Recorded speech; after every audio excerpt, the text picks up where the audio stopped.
Time is 4:07. Okay, everyone. This is a special meeting of the Joint Retirement Investment Board. Thank you for everyone making time in their day to get on here. I'd also like to acknowledge the folks who are not on our Joint Retirement Board. I see Mr. Walsh from the Board of Finance. I see Mr. Flynn from the Board of Selectmen, and our town attorney, Mr. Baldwin. And hopefully I haven't forgotten anyone to acknowledge. So once again, welcome. And just want to start with a few remarks. At our last Joint Retirement Investment Board on April 22nd, board discussion resulted in a question to the interim CFO, Caitlin Bossi, regarding the actuarial determined employer contribution value that was being utilized in the budget before the Board of Finance. We were informed that the value that our joint retirement, the February 26th, 2020 meeting, during its review of the 2019 actuarial evaluation was not being used. That same night, I informed the chair of the Board of Finance, Jim Brown, and First Selectwoman, Brenda Kupchak, of the error. Over the course of multiple conversations, I was informed by the town attorney, Mr. Baldwin, that the February 26th vote was not properly noticed. As a result, we scheduled a special meeting in order to assure proper procedure. In the intervening days, I was asked to appear before the Board of Finance to discuss this matter and did so on May 5th. Tonight's agenda has one item, and it is a vote regarding the previously considered 2019 Hooker & Holcomb Pension Valuation Report and its actuary determined employer contribution. So without further delay, our next agenda item is to consider and act upon the Hooker & Holcomb Pension Valuation Report. Is there a motion? I'll make the motion. The motion will be the same as the February 26th motion. I would like a motion to incorporate the new mortality rate tables, Pub 2010/MP19, into actuary assumptions for both pension and OPEB funds. Thank you, Carolyn. Is there a second?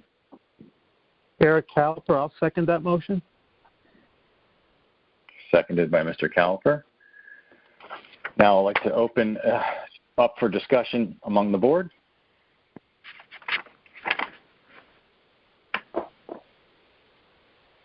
Hearing none.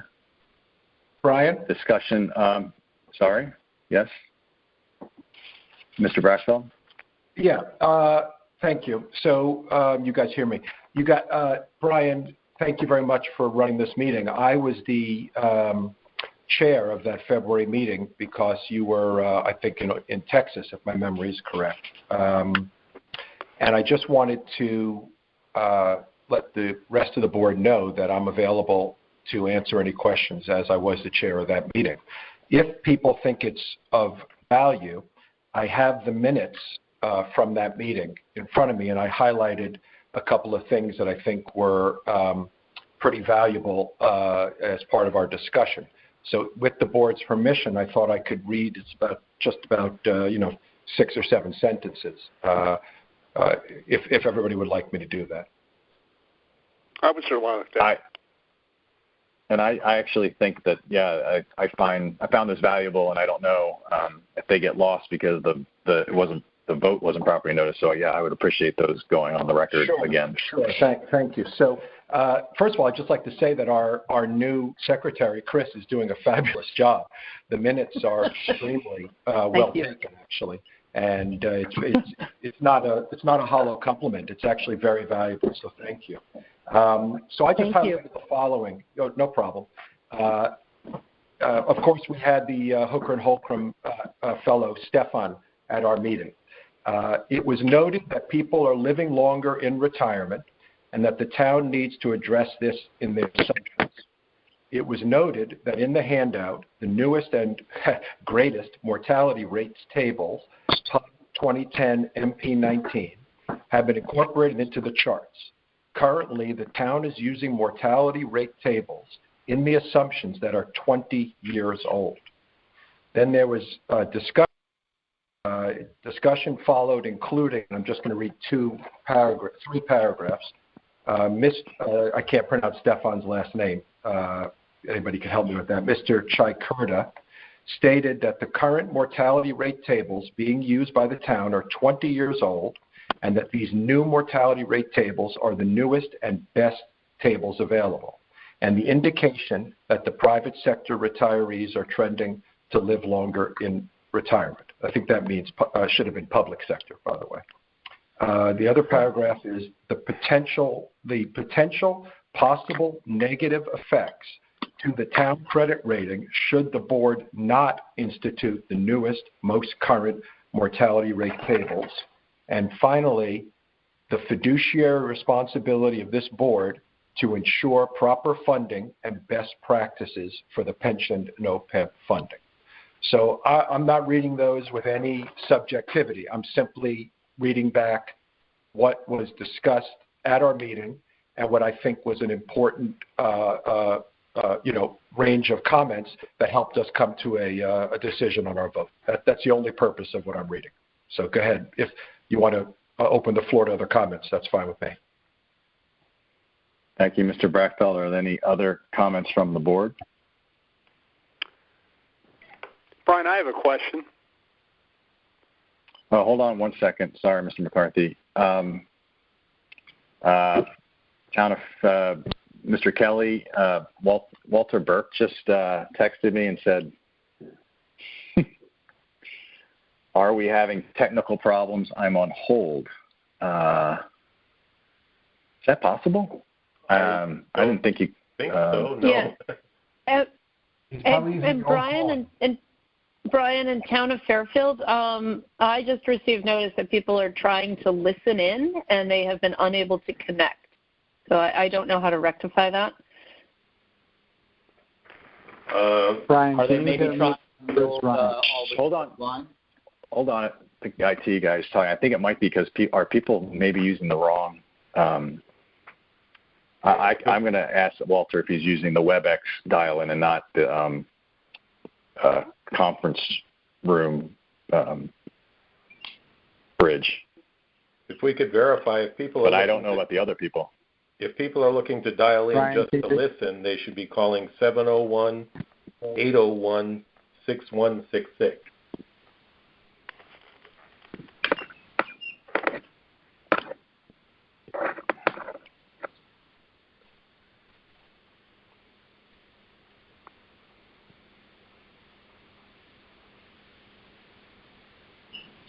Okay.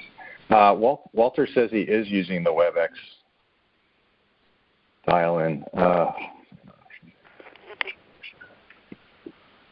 I sent out that number. To use the WebEx dial-in, that number is 510. Guys, right, apparently that number that you just gave, the 701-801-6166 is not the number on the agenda. For the public to listen in?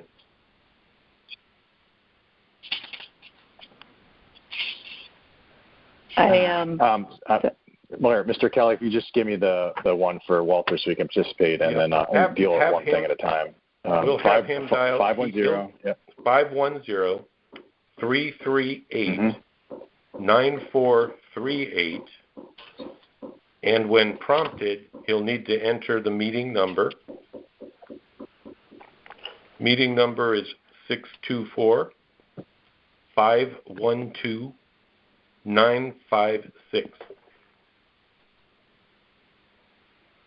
624-512-956. That's correct. Well, okay. So there's one. I was afraid because we noticed this meeting the first time using the method that we always do since the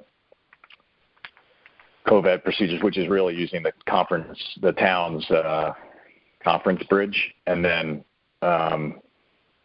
a couple of days in, when we were asked to use the WebEx by the Board of Finance, we sent out new instructions. And so I can't control who. There's conflicting dial-in instructions. So is there something that, at least for those that are contacting Carolyn Tribuco, can give them the correct listen in? You want to do that number again, please, Mr. Kelly? To listen in or to participate? I believe they're listen in people. Okay. Yeah, I think it's listen in. Listen in people should be calling 701-801-6166.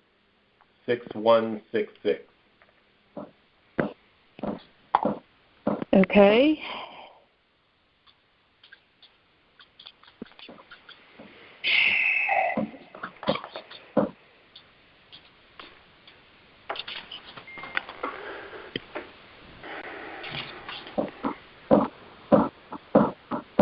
So I cut off my last thing. I think I stopped somebody in the midstream of asking a question because I had the Walter's text come through. I'm sorry. Who did I? Who's last speaking? I think with a question. There was somebody on the board. Brian, it was me, Tom McCarthy. Okay, Tom. Okay, so let me preface my remarks. I'm not quite through the primer yet, but that said, this is an interesting situation to jump into. At what point in time? So surface the fact that the town was using outdated mortality tables. But at what point in time was the town made aware of that fact, or specifically the Board of Finance, I should say?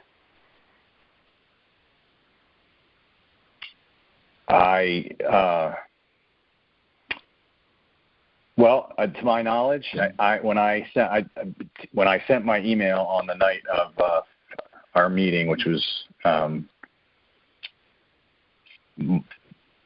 April 22nd. Right. Okay. Well, obviously, the timing of all this is a matter of concern because it seems like the budget's pretty well baked at this point in time. I'm just concerned it's a single ecosystem. If we're going to have to unwind all the budget activity that's been done up to this point, it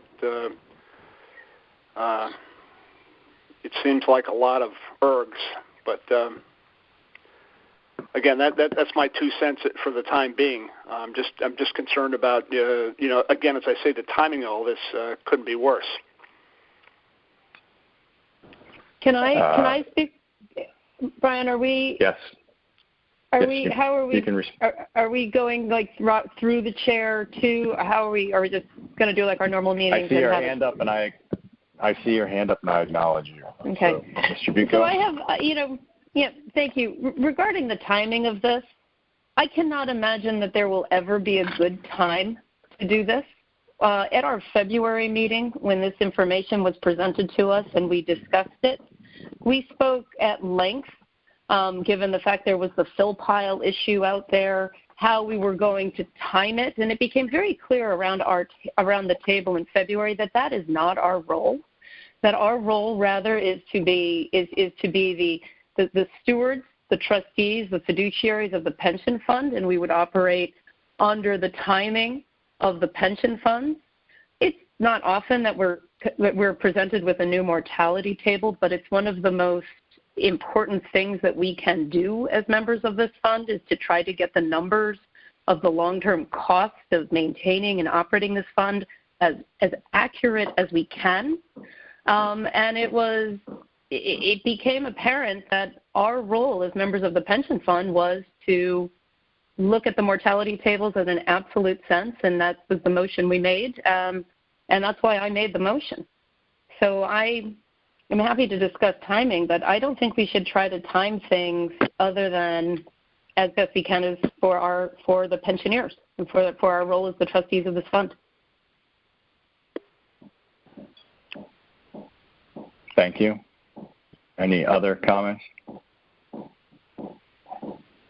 Mr. Caliper?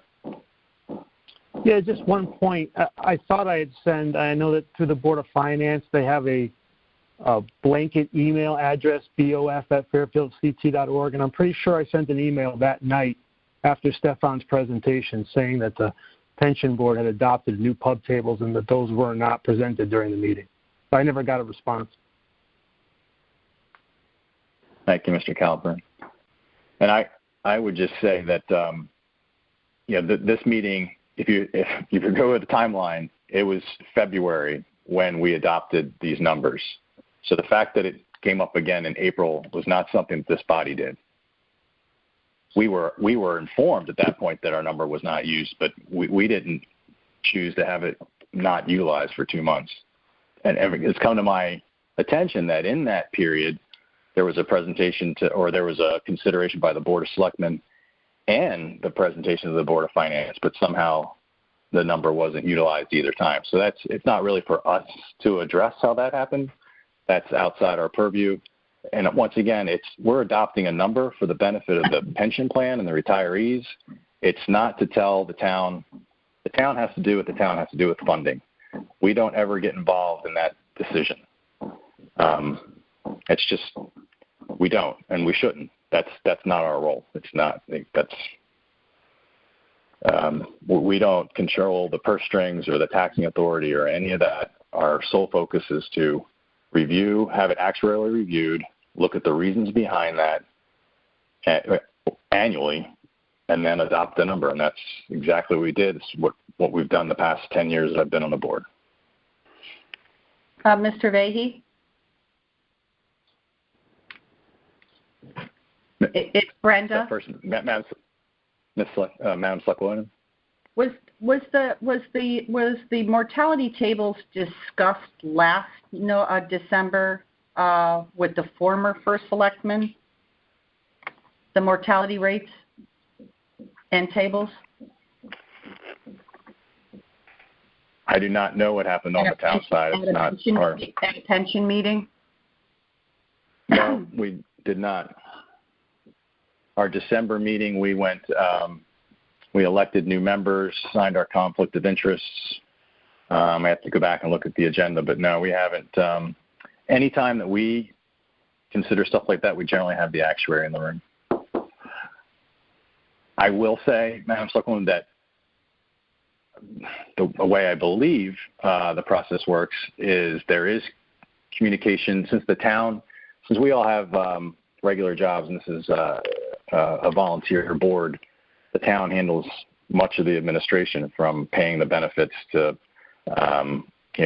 handling when folks enter the retirement system and monitoring input that comes back from current and future retirees, and as well as helping make sure our accounting is done and that the actuarial needs are done. So generally they coordinate with getting the actuary to get their reporting in. And in that role, they generally have insight into the latest and greatest, whatever the number is in the pipeline, so to speak, so that generally there's no surprise from the administration when we open up the report, because usually they've seen the actuary's report before we have. So I just wanted to be clear, though, did the pension board review these mortality tables last year before the vote was taken on the 26th and decide not to move forward with them last year? No, we have not seen they came out in February 2019, and I believe we reviewed, I actually just looked at the timing because Mr. Walsh asked a great question at before the Board of Finance as far as timing, and it has been February or March all the way back through 2012. But it's to your point, so this table came out in February 2019. I do not think the actuary could have incorporated them in last year's number.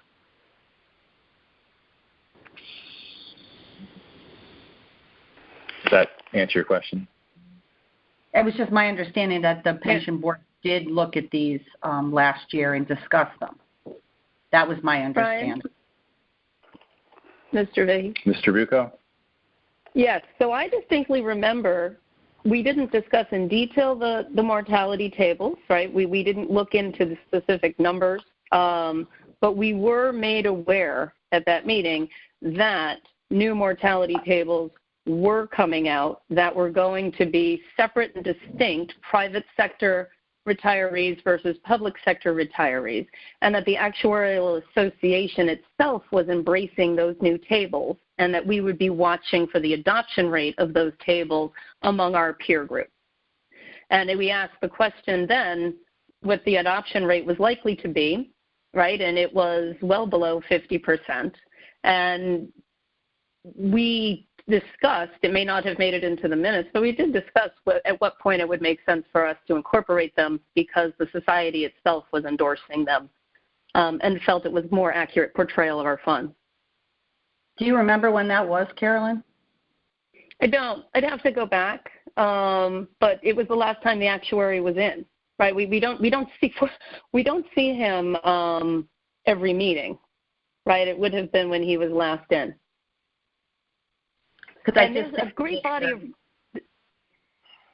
body of research that was published on it in 2018 and then 2019, and it's been kind of quite well publicized. Kind of the opportunity set that's in these numbers by breaking them out separately, and then effectively a realization that we have under accrued, if you will. We're kind of undercounting the long-term cost of these funds. No, I agree with it. I just was wondering if it was discussed last year at some point by the pension board. And I think to Mr. McCarthy's point is that it probably, while you're saying that the pension board doesn't have to be concerned about how this is paid for, it would be obviously much more beneficial if it was presented in the fall when the budget was being built so that people could, plan for it. It's obviously a quite a bit of money, and we want to do the right thing, but it's just going to get much money for all involved to be able to know what the town's liabilities are when the budget is being built.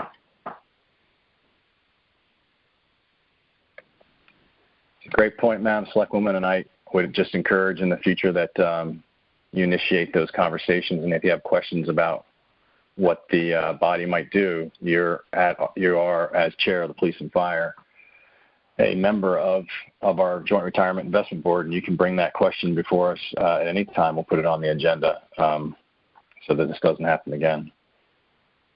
Absolutely. I think it just makes sense to have it done. Those kinds of big things, if the pension board is making big decisions that are going to result in a giant hole that the town of Fairfield has to fill, it's a discussion that should happen in the prior to when a budget's built. Acknowledge your comments, Madam Selectwoman, and I don't think in February it was a giant hole. It was $900,000 for each pension. We've made some significant changes in my 10 years that caused much bigger ripples in the town's budget than this. So I hear the concerns, and we'll make sure that the timing is a little different in the future.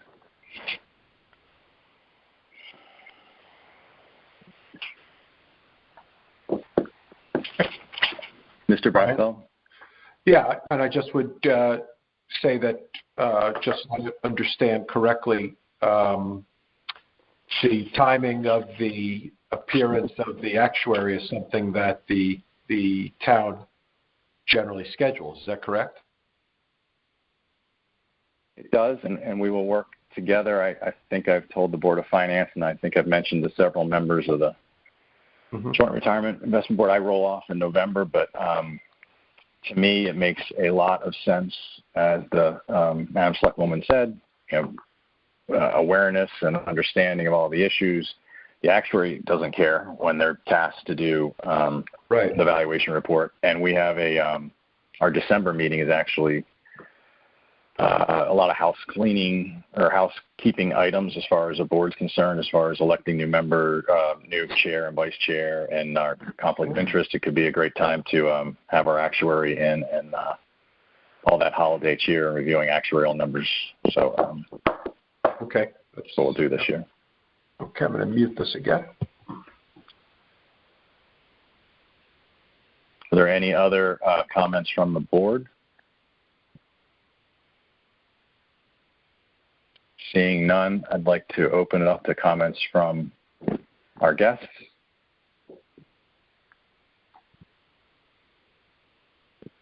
Mr. Walsh. Thank you, Mr. Vahey. Thank you for allowing me to speak today. One little housekeeping thing, if you guys can somehow get around it, like when I go to find out who your members are on the website, they're completely inaccurate by years. The stuff is like years old, and the new members have not even been put on there. So if you guys could just try to update that and work with the town on that, that'd be great. I'm on. Secondly, as you stated, the Board of Finance, and I'm just speaking as this Board of Finance member and as a taxpayer, but the board itself, this is factual, as you correctly stated, we didn't learn about this until your email. And I appreciate Mr. Caliper's comment that he sent it to the Board of Finance, but no Board of Finance member ever told me that they received yours, and I just went back on my Board of Finance email address, and I can't find that. This came as a complete shock to the Board of Finance to have learned of this fact that you had, at least at that point, had changed your mortality rate, and which was going to cause a $1.8 million increase to the town budget in late April. And we learned about this after we've already had our budget presentation by Hooker and Holcomb in the town. And what was even more shocking on top of all this was after we did learn about this with Mr. Vahey's email to our chairman, which he sent to us. I've gone back. I don't know whether any of your other board members have gone back and listened to that meeting that we had with Hooker and Holcomb. But there is a complete misrepresentation by Mr. Jakarta, I think that's how you say his name, when I specifically asked that I'd heard that something may have happened or is about to happen with the mortality rates. A direct question. I didn't beat around the bush on it. I specifically zeroed in on it. And he made a statement that he understood that that there was a new mortality rate for municipalities, and that while it had been discussed, that's all that had been done. Meanwhile, Mr. Jakarta had attended your February 26th meeting and had been there for the entire meeting and had watched you vote on approving a new mortality rate. So therefore, this came as even a larger shock to the Board of Finance that this had ever happened. He also represented that the adoption rate for the state of Connecticut of this new municipal mortality rate was approaching 50%, but was less than 50%. And made it appear as though that it was not a big deal, that the board was not going to approve it at this point in time, and that it would probably be picked up in further discussion. I heard some, I think it was some minutes that Mr. Brockfeld, which actually served very honorably. Thank you. So, Ken, we really respect you on our Board of Finance for all the years we served together. So, about that you guys, when you were talking about this, had discussed the fact that this could cause the credit rating to go down. I'm not sure how that would happen, considering that less than half of the state had really adopted it. But here we are now on May 11th, where you're proposing this vote and you're about to vote on this. And we're about to vote on our budget this evening. And if you change the mortality rate, it will add $1.8 million, or that's the proposal, to what the EDAC is for the pension. Now, how does this, I heard some of the comments earlier that you guys think you work in a vacuum. that you don't really care what or how we do it, that you're not in charge of the funding mechanism. I think some of the terms have been used. But I don't really see how anybody works in a vacuum since we're all part of this community. And I have said this in previous years when other assumptions have been changed, that I thought it was important that there be communication, that the Board of Finance and other bodies not be surprised with things that were coming down the path with the pension, so that we would have time to react to that and not be surprised by things at the last minute. But here we are again. So you guys start, this new chart goes into effect February 2019. You start talking about it, I think you said September or October. You get your report from the an actuarial report on the 26th. I have not heard that you got it any earlier, but on the 26th, and you immediately try to vote. I don't even understand why that, many of you know what the town process is. You know that changes like this are going to have a drastic effect on our budget. We always fund the EDAC. That's what we do. That's why we're a AAA. That's what you ask us to do. That's the money you want us to put in. But the first select woman's budget's baked in. We're already well down the path. We're in the middle of a pandemic. We are definitely not getting revenue items that are currently in the budget. And there's no possible way we can pass that in original budget. We need to reduce it because of the number of people that are losing their jobs, have been asked to take 10 or 20% payroll reductions, have been furloughed, and there's no possible way that this town can deal with a tax increase above 2%. And we've been working very hard and many long weekends, having multiple conversations, trying and going to midnight on many nights, trying to find ways to reduce the budget. And as many of you know who've been involved, especially Mr. Groffeld, to pay for this now, at this point in time, if you go forward with it, there's really only a limited number of ways to do it. Number one, we veer off our track and don't fund the EDAC that you guys have established with your policies and assumptions. I guess we could do that. Wouldn't it be what we normally do?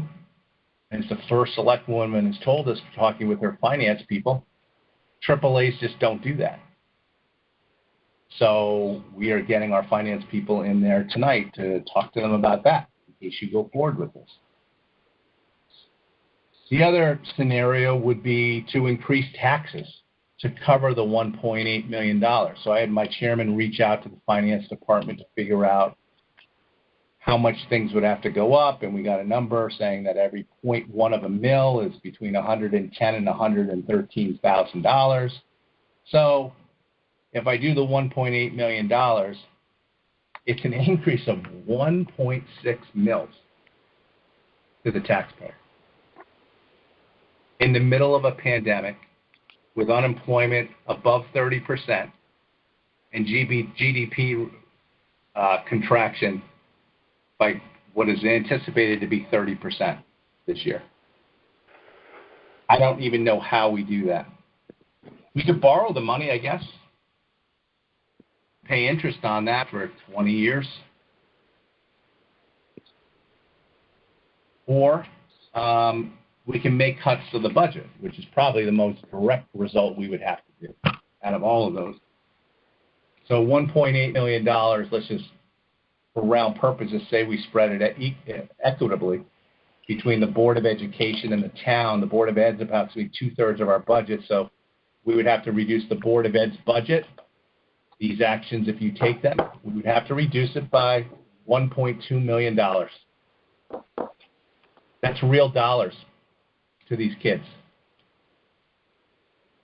Or we could reduce, and then we'd have to reduce the town by 1/3, which would be the other $600,000. All of these kind of untenable things because of some of the cuts we're been working on and plan on making this evening to actually do this on May 11th. I don't know why we all can't work as a town and this decision be pushed off for another 7 weeks and be made sometime in July. And I'm not saying, I fully 100% agree. This is your decision. I don't have a vote. Nobody else has a vote. It's all your vote. But we are one town. And I think this vote should be pushed off for a short time. It's late enough already. We should have, all the bodies should have already decided this if it wasn't for the pandemic and the reasons we couldn't meet like we normally do face to face. And then the town was gracious enough to line up these meetings by WebEx. So that's what I'm asking to do. That's what I think should be done. But it's your decision. But this is going to have a drastic effect on any of those decisions going forward. And I'm just telling you, the Board of Finance, I understand there was communication problems back and forth, but I don't really want to point fingers or anything about this. But bottom line is, we're here now on May 11th, and I don't understand why this decision just can't be made on July 1st or thereafter. That's all I have to say. Thank you for allowing me the time to speak. Thank you, Mr. Walsh. Glad to have you. Are there any other comments from the public or from our guests? Thank you. Mr. Vahey, it's Tom Flynn from Board of Selectmen. I'll just have you know I did not have this information on these the assumption changes or the amount of the assumption changes when we voted at the Board of Selectmen, and I did not have the report or the presentation from Hooker and Holcomb. Thank you. Mr. Flynn, can I just ask a bit of clarification, because many of our board are not, we're not part of the budget making process, and perhaps we don't all have the time to sit through all your meetings. What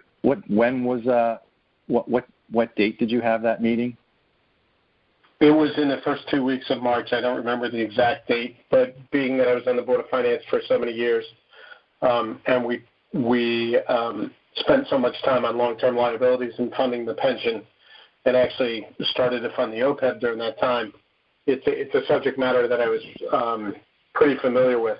So asked a fair amount about reports and about the calculation, and I was told that what was in the budget was actually what was agreed to the reports from the actuaries. But we didn't hear from the actuaries, nor did I know that there was a $1.8 million delta from our mortality table. That would have concerned me back in that time frame, just so that we're all on the same page. Thank you, Mr. Flynn. Are there other comments from the public? So what, Mr. Bethel, I haven't brought it back to the board yet. Just want to make sure that we ask Mr. Flynn just a quick clarification. Tom, what was the date of the meeting you're referring to? Approximately. It was in the month of March. I do know our budget meetings were all in the month of March. That's as close as I can get. I don't remember. I know the first select woman is on here. I think we voted on maybe March 11th, but that's honestly, I don't recall the exact dates. No, that's okay. Just want to get around approximate. Thank you. Thank you very much. Sorry. So I take it back for other guest questions. Hearing none, I'd like to bring it back to the board for discussion.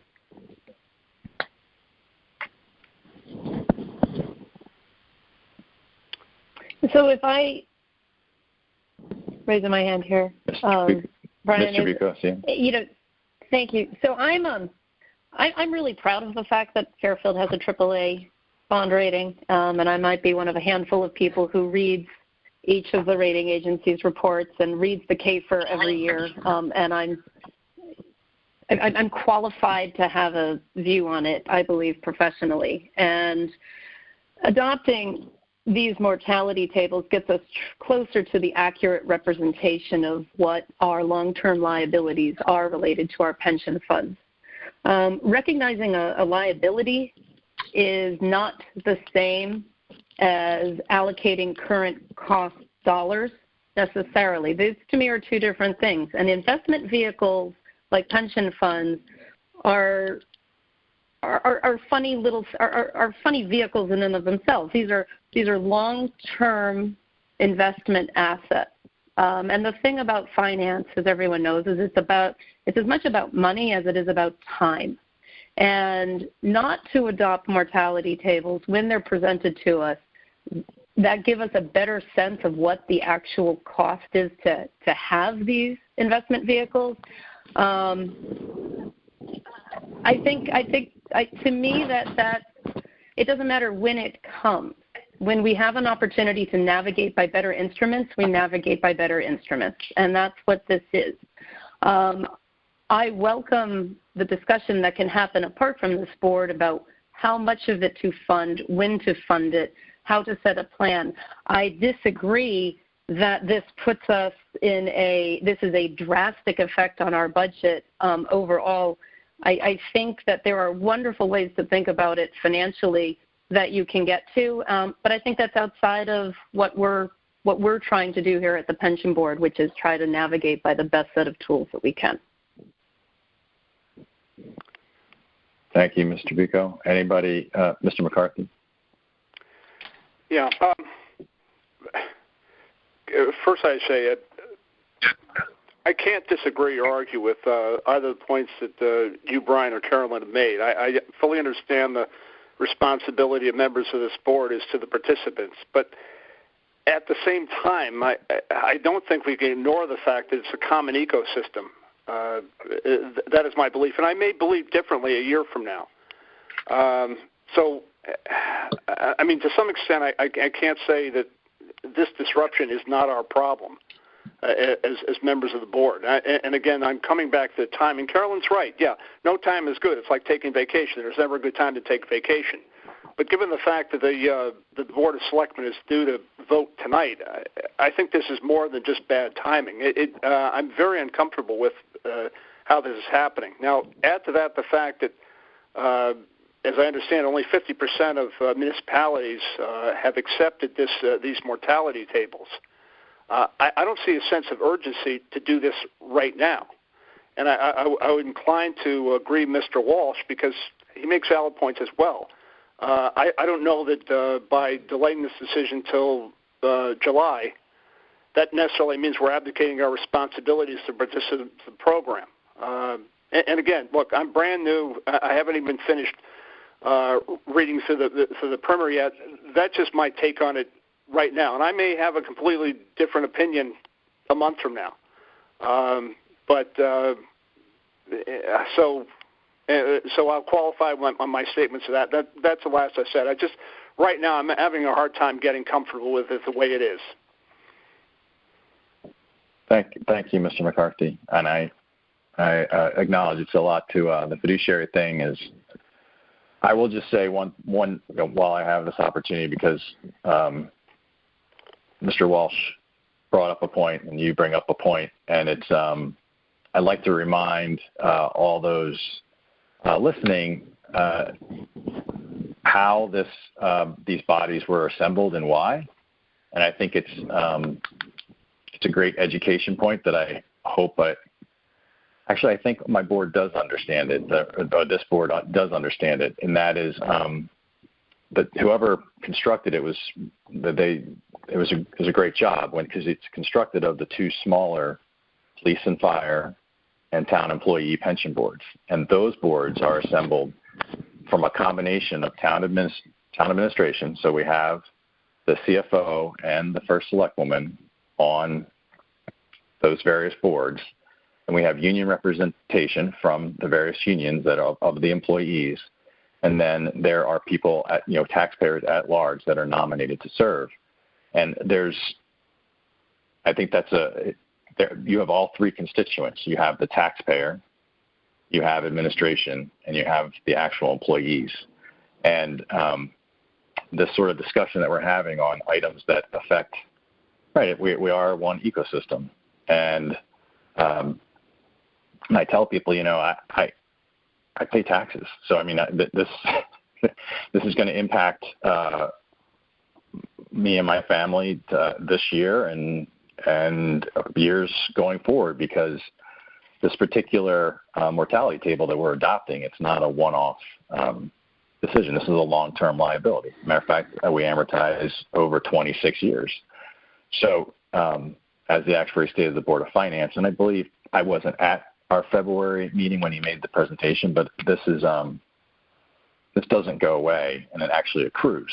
And it actually accrues at a higher cost than what you bond at from a finance perspective. So, I mean, I don't, like I said, you guys, we're not in charge of the finance decisions, but we can speak knowledgeably towards bonding rates, cost of this liability, how it compounds. I used the analogy of a mortgage when I spoke before the Board of Finance, and it is actually pretty appropriate because the long-term nature of the obligation and actually the discount rate being used is higher than what we currently get bonded at. But so when we have to make these decisions, I guess the point I'm making is I expect the conversation to be robust.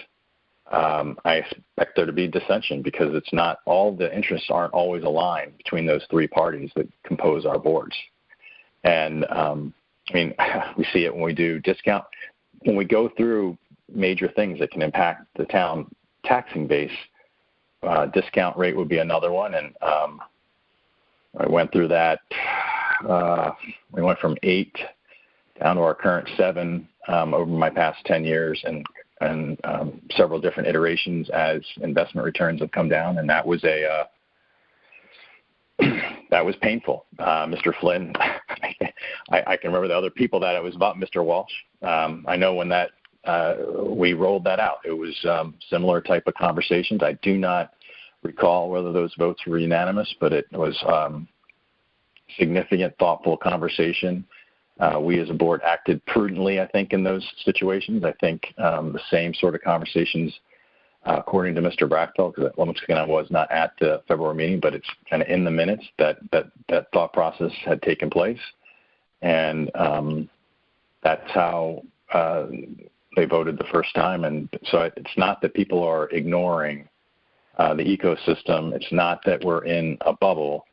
Our mandate is very specific. So in that regard, I guess you could call it a bubble. And like I said, the town administration is part of this body, and the information is before them. And if the information doesn't get out when it was supposed to, we made a decision in February. And the fact that somehow it died there is if we have to hold hands and carry a number all the way through, then perhaps that's what we do in the future. And by the way, the actuary is paid and works for this body. They do not work for the town. Those bills are paid on a pro rata basis by the police and fire and the town employee pension funds. I just want to make sure that that's clear and understood by folks on the call. So, Mr. Vay, could you just could you ask the question, or could anybody, maybe Mr. Brockfield, answer the question that Mr. Walsh and Mr. McCarthy posed? Is there some liability for not waiting till July? Is there some kind of issue that I'm just not aware of? Yeah, you're going to accrete $1.8 million. Sorry, Mr. Brockfield, you want to answer that? No, that's okay. I mean, I think, yeah. Two things, actually, because I was also raising my hand. But, yeah, I'll answer that. But I just want to, before I answer that, point out that Mr. McCarthy, and by the way, welcome to the board, along with Eric Newman. We met and voted on this issue in February. It turns out there was a technicality with Robert's rules that is requiring us to have this meeting tonight. But I think it's very important that we recognize that this is not a new piece of information that the town administration or Board of Finance is hearing tonight. This happened on February 26th, okay? And I just think that is important to point out. And it was a unanimous vote. And we have a board member who is a town official as well as not to pick on Caitlin, as well as everybody else in the administration had to know about it on the evening of the 26th. So the question, I'm sorry, Ms. Kupchak, was about what the ramifications are if we don't adopt the table. Is that correct? Right. To Mr. Walsh and Mr. McCarthy's question. Right. The impact to move it to July. Right. So I'll give you this is an answer that I think I speak for the board, but I want to make clear that I'm speaking, my own personal opinion. I think Brian, and I don't know if everybody in town understands the depth of knowledge that Brian has about how pension funds operate, both the asset and the liability side. But I can tell you that when he does roll off in the fall, we're going to really, really miss that particular piece of expertise. Brian has made an excellent point that really persuaded me, if I had any doubts at all, which is that the rating agencies do not look at any individual decisions, such as when we adopt this table and say, oh, that's it now, you're not going to be AAA anymore. That's almost very unlikely to happen. What does happen, though, is if the rating agencies were to come to think that we were in any way starting to shade things, so to speak, and putting things off because it might be a little more convenient or because, Mr. Walsh is correct, this could be burdensome to the taxpayers, then all of a sudden they're going to look at us in a different light. And when they look at us, they will take a much more careful look, a much sharper pencil.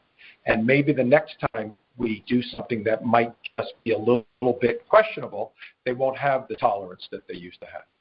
And so,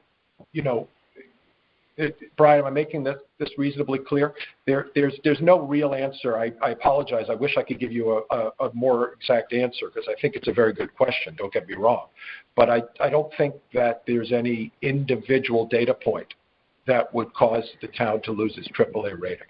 But I do think, personal opinion, that if we were to go back on our decision and change our vote, I do think it would put us on the path, potentially, to a problem with the rating agencies.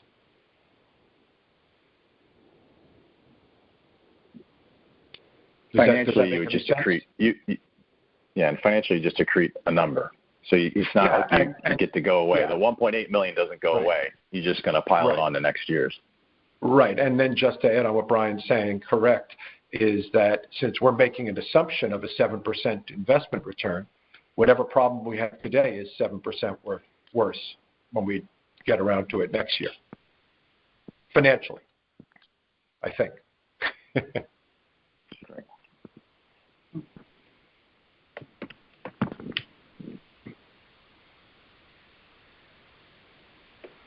Can I just say one other thing? I see your hand. Who is that? Tom? I was just going to say I'd love to hear from other board members on if they had any opinions or thoughts on this. That's all I would like to know.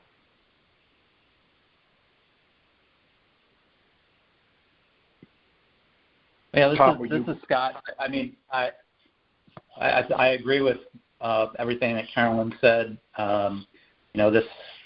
This was a decision that was made back in February. I think we made it because we're fiduciaries to the pension funds, and that has to be what's guiding our decision. So I agree with everything that's been said by the board so far. I'd also like to just point out, in response to what Tom said about, or said about the fact that only 50% or less than 50% of the other pension funds have adopted this. That's not to say that 50% of the funds or less are adopting it as we go. And other board members can correct me if I'm remembering this incorrectly, but my recollection is that almost all of the pension funds were accepting this as it was presented. As it rolls through. Yeah, correct. And so yes, it may still be under 50% or close to 50%, but it's increasing as we go. Right. I don't know if everybody. You're correct. What the point is because everyone rolls on a different schedule and they have different timelines for when they adopt things on their valuations, that you see it going over time. And probably the ones that are not adopting it are the same ones that play games with their discount rate and try and kick stuff down the road, don't fully fund their pensions. That's a cohort that we've never been in, and probably given the nature of our people who serve on this board and serve our town, we would never be in that. But that's the late adopters. The tail end is usually that cohort of municipalities that just do things differently. Mr. Caliper.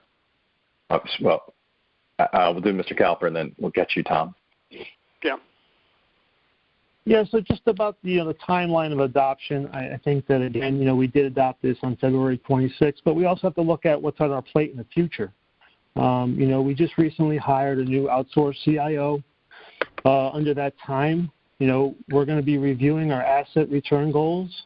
We're going to be reviewing our asset allocations and possibly downwardly revising our discount rate. And I think that this is the time that we need to act on this because we have some other decisions coming up in the near future. So to do it now would be most appropriate. So thank you. Thank you, Mr. McCarthy. Yeah, Brian. Just to circle back to the point you had made, I want to make sure I fully understand it. You said by delaying now it would actually increase the cost. Could you? I think because you're dealing with two different discount rates. Is that a fair estimate, or can you explain the point to me? No. So at the Board of, the actuary explained it best at the Board of Finance. So this isn't, he was asked, is this a one-time event, and we can just recognize a one-time event whenever. This change to our mortality table, it is effectively, the mortality rate is kind of like a discount rate. So it's looking at all the, roughly 1,000 members that we have in police and fire and town employees. And it currently has an assumption about how long we'll be paying them benefits. By switching this table, it is, it actually is moving up that liability, if you can think about it, for everybody because it makes it longer, right? So it's like this, you can look at it a curve. That curve just now shifted slightly to the right because I think for teachers it was like 3 to 4 years longer lives, and general employees like 1.5 to 2 years longer lives, and I don't remember what it said about police and fire, but it's somewhere. Luckily, we don't have teachers in this plan because it would be a very big shift to our liability stream. So what happens is, so now it's bigger, right? So what we have to pay out over time is this larger sum off into the future. What the actuarial calculation for the ADEC, this ADEC, used to be called the ARC, is we take that sum that we owe and then it gets amortized, and we haven't funded, and it gets amortized over a period, which is like a 26-year period, and maybe we've gone a few years into that, but it's roughly over like a mortgage, and it gets spread out. So that hit from this is $1.8 million, and it's every year. So you can see when I say we don't pay it, well, you didn't pay the $1.8 million, and now next year you still got the 1.8. So now you see how it's a sort of a compounding issue. All right. So what you're saying is by delaying the decision till July, we essentially create a bigger principle to work off. Is that your point? Yeah, it didn't make it go away. It's an accreting liability that we discount according to an assumed return on our assets, because the only way we pay for those liabilities is through making employee contributions, town contributions, and return on our assets. And currently our assumed return on assets, which is what we call the discount rate, is like a 7%. So you can kind of think of it, if we're tacking on something and we're assuming we're going to pay for it, like with using a 7% cost of funds, is kind of a way to look at it. Yep. All right. Mr. Brand?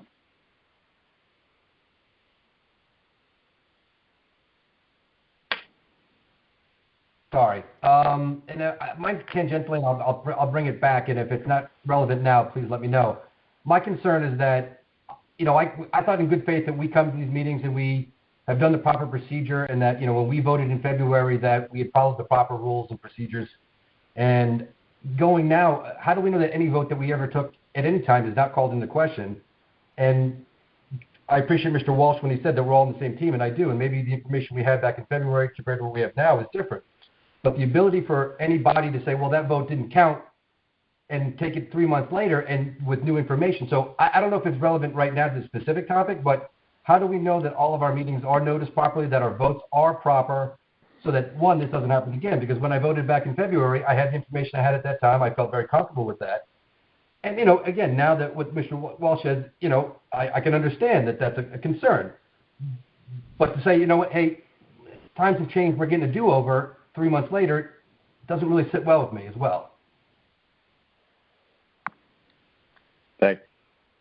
Thank you, Mr. Brown.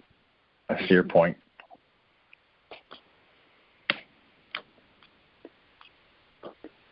But I guess real quick, but are we covered for any other vote that we've ever taken, in the past, present, and future?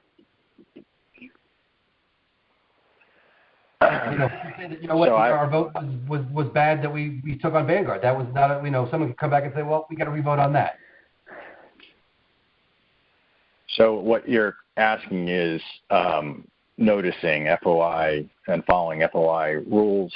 The reason we have, and I am not a Robert's Rules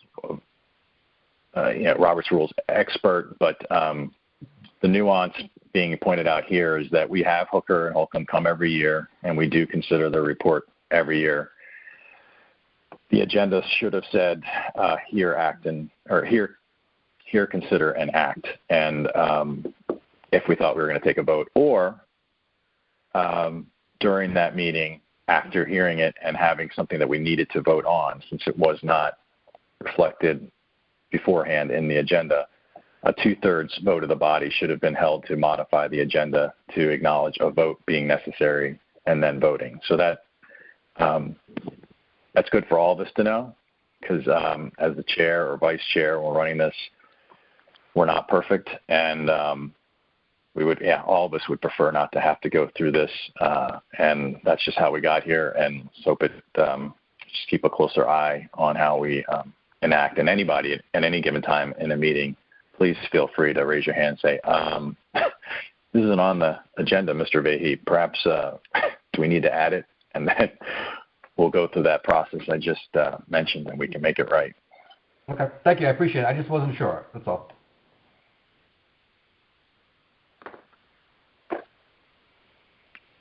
Mr. Bucco, did you have something? And are there anybody else? Because we should be moving this to a vote. Mm-hmm. No, I'm good. Okay. Seeing no further discussion, can I get all those in favor of the motion as it stands? Aye. All those in favor? Aye. Aye. Aye. Opposed? Okay. Can I get opposed? I'm opposed. Tom McCarthy. Actually, you know what? I'm going to roll through all the names that I have for the so it's easier for Chris to get them all. So as I roll through your name, just say aye or oppose. So Jack Mahoney. Aye. Eric Caliper. Aye. Chris Brand. Aye. Russell. Aye.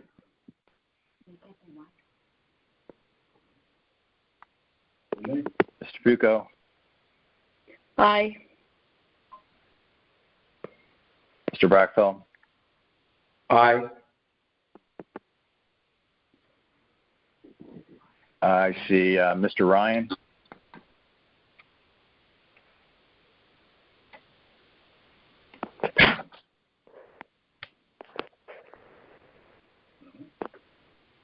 Bruce, can you hear us?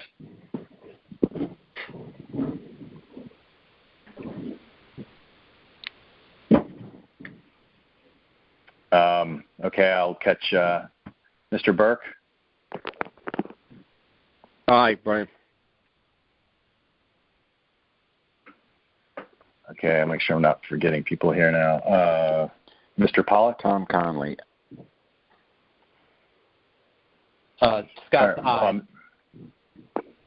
Tom Conley? Aye. Madam Selectwoman? Aye.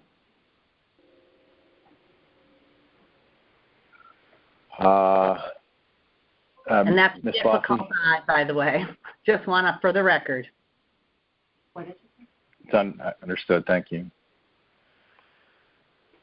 Ms. Fossey? Aye. Mr. Ryan, could you speak?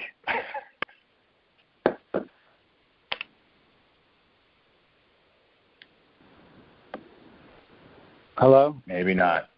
Oh, yeah. We're Brian, doing a can roll you hear call vote.